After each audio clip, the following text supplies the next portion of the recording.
Con số 13 800.000 nha mọi người.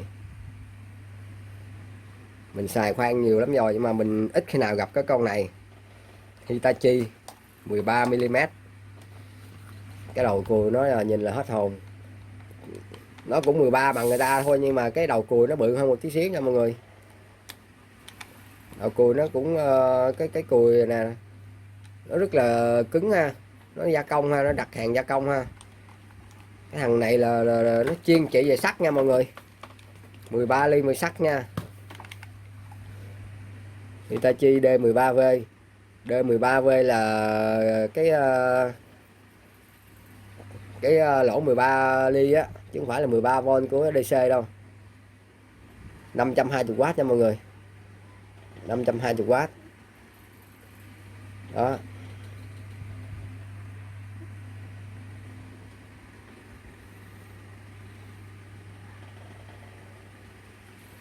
Mâm này quát nha. 5,5 ampe nha. 600 vòng một phút nha. Mọi người để ý chữ 600 vòng một phút nha. Thường máy thường á thì nó chạy tới 2.000 mấy vòng một phút luôn nha mọi người. Cái thằng này chỉ có 600 vòng thôi, nó chạy rất là chậm. Chạy chậm gấp 3 lần thằng kia.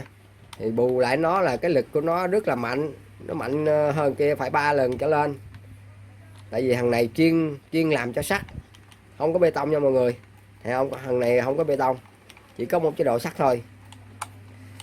Khoan sắt là rất là mạnh nha. Dông nó nhiều, nó chạy chậm nhưng mà đường cái nó mạnh. Đi mạnh. Lép ra dưới đây nha mọi người. Đặt qua lại là trái phải dưới đây nè, chứ không phải trên cò trên kia. Nó cũng có điều tốc nè. Đó, nó cũng có điều tốc. Thằng này chuyên chỉ sắt nha. Anh em khoan sắt thì hay mấy máy yếu yếu thì nó hay bị lật cái tay nha. Khoan đến cái nhất là cái đót mà gần cuối á, lật cái máy khoan mình làm mình lật cái tay mình. Còn thằng này thì khỏi đi nha. Thằng này 13 ly là nó chỉ sắt, cái nhông nó rất là nhiều mà nó lại là có 600 vòng thôi, chậm vòng, bởi vậy nó mới khoan mạnh, nó ăn sắt mạnh, không bị lật tay. Sắt cứng cỡ nào nó khoan cũng được hết. Này điện 110 nha mọi người.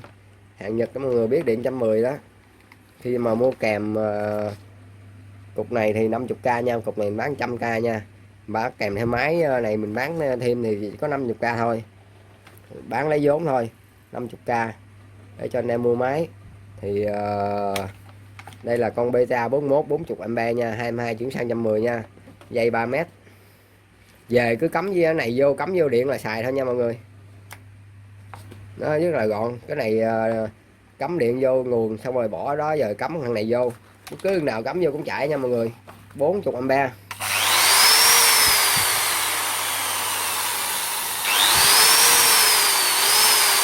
Rồi điều tốc nha, có điều tốc nha.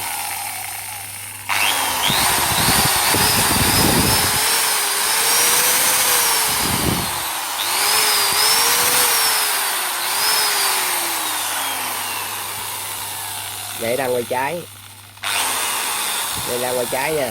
Đây bên phải nè, đặt qua phải nè. Đó, bên phải nè.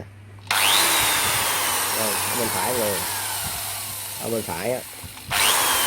Giờ mình đặt lại bên trái nè, đặt lên lại bên trái nè.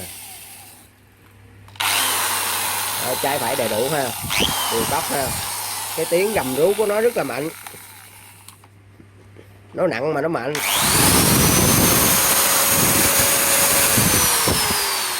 Anh em nào mà khoan sắt nhiều nên mua con này. Khoan sắt nhiều mà ai mà chế cái máy mà để máy khoan sắt này mà để khoan bàn là thôi hết nói nổi luôn, rất là mạnh ha. Chế cái máy khoan bàn khoan sắt là thôi khỏi nói gì luôn, mạnh lắm nha. Máy số 13.